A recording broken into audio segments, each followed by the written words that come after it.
What is going on, everybody? Welcome back to the channel. Aftersound here, bringing you Splinterlands content every single day. We also stream right here in this channel every Tuesday, Thursday, and Sunday morning, so come by and say hello. All right, guys, I wanted to post a video, a correction actually, to the progress of Rebellion. Now, in the last video, some folks had pointed out that the numbers were off on Splinter Card's website. I appreciate that. Thank you for letting me know. And so it seems as though these have been updated so we can see here just how many packs have been purchased. So back then, I think we were, the incorrect data, I should say, I think we were close to like half of the 1.5 million goal. So we were like around 750,000. That is obviously now not the case. As you can see here, we've only opened about 457,000 and there's about 95,000 circulating. So with these numbers, we are sitting around a little bit more than 500,000, maybe 553, I think is a rough number that I calculated us at, 553,000. So you consider we sold, almost 500K during the pre-sale. So we've only sold about, 50,000 more packs since. I personally thought it would have been bigger. A larger number, I should say. But it's kind of been a slow roll into Rebellion. So, in addition to letting you know where we're at right now, I also wanted to get into what does that mean about the Rebellion set. But before we do that, just taking just to close the book on where we're at in terms of like the progress of Rebellion. Obviously, we're not at 750,000. We're at 550,000. Matt's conservative goal was 1.5 million over the course of the entire set, which is going to run for at least a full year, or hopefully a year, unless things come in and get absolutely crazy at some point. We are more than 1/3 of the way there. And we're more than, we're almost 20% to where my kind of stated goal is of 3 million packs being sold.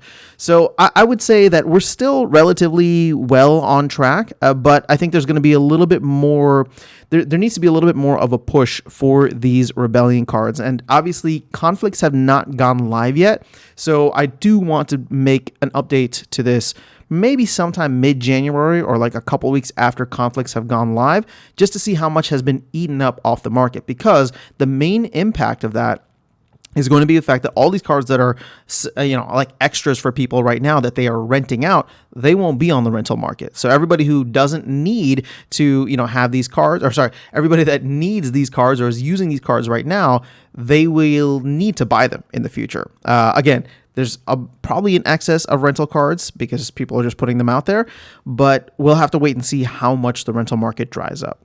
So now transitioning to, what does this mean about the Rebellion set overall? Obviously, we just talked about the fact that maybe a lot of people are doing the whole try before you buy.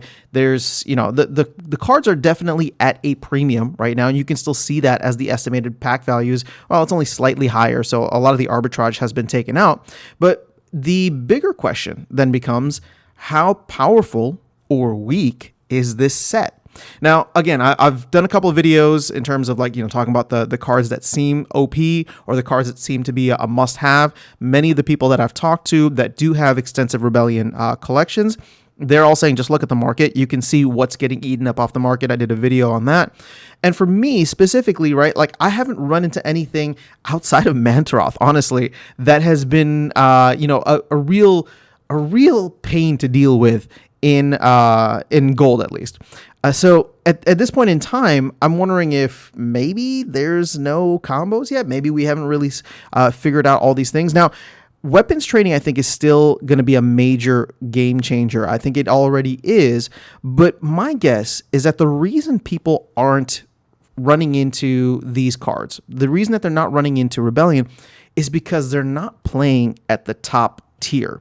So what do I mean by that, right? I'm not trying to antagonize anyone or throw shade. My whole point is that this is going to be similar to Untamed, right? I've always said Rebellion is going to be similar to Untamed in the sense that Chaos is an oversupply. Everybody's got a Chaos collection.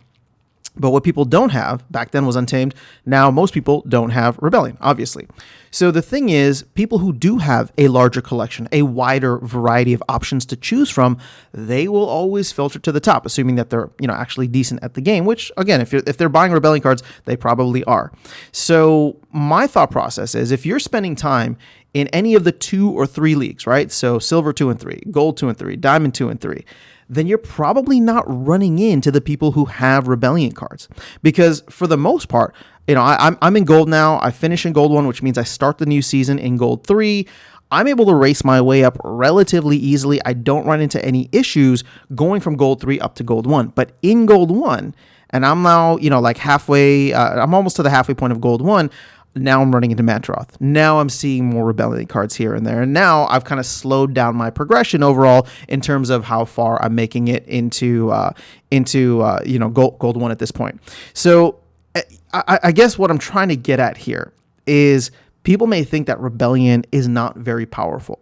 And there may be some truth to that, right? Maybe there's not as many super meta cards as there were for Chaos Legion. Although I would say that it's more people are just used to Chaos Legion strategies, so nobody's really gone out and started discovering them. And if they have, they're not really telling anybody about it, right? Because that's their competitive advantage right now. So if that is the case, well, then it's probably just a matter of the top tier players playing against one another and it being in silver 1, gold 1, diamond 1. Now, that being said, we'll have to wait and see once, like I said, once conflicts go live and a lot of these cards get taken off the market, that could lead to the whole, everybody who did try it before you buy it may choose to come in and start purchasing Rebellion cards or Rebellion packs. Also, if we start to see more high-level competition or just like a focus on who's at the top, right? So I always give Virus a shout out because I think he's one of the top players in the game. And even talking with him, right, there's certain Rebellion cards that have become meta for him. I'll be curious to kind of watch his battles and many of the other top players who are using Rebellion cards, because I think that is going to be the biggest promotion that we can do for Rebellion. People are going to say, all right, what are the top players using? And again, Rebellion's barely been out for like 2 weeks, right? So in terms of it actually being live in the game, not just on the Mav server. So I still think that there's plenty of time for much of the meta to be discovered. And I think we're just in a weird kind of price discovery mode, and things are getting boring within the game because the team is going on holiday break, well deserved, by the way. And so at this point in time, I don't think, until Conflicts goes live, it's not going to push people's hands to really focus on like what it is that they need. But if this does end up being a slow burn, a slow rollout, I don't think that's necessarily a bad thing, right? As long as we are pushing forward and we are seeing consistent sales that drive DEC into the DAO and that launch, hopefully SPS into a flywheel, even if it's not, a major flywheel.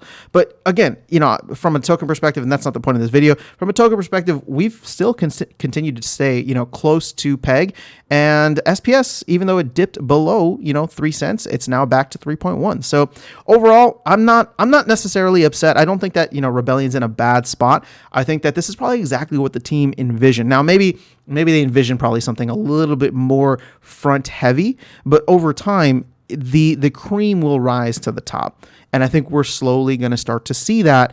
And if it ends up being a slow roll, that's totally fine. These packs are going to be available for a while. There's still over 9.1 million available in the store.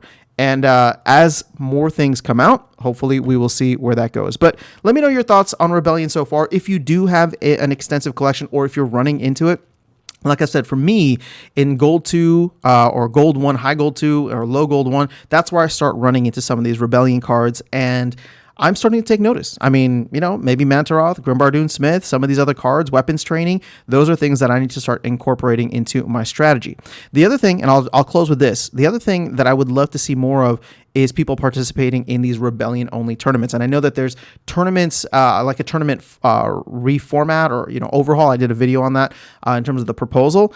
If we are getting Rebellion-only tournaments and those start paying out a significant amount, I think that would be fantastic as a way to get people to start building up the Rebellion collections. But again, that's just me. It hasn't even inspired me to do so, although I am thinking about it now. There's certain cards that I want to get. Definitely the Summoners, definitely Mantaroth.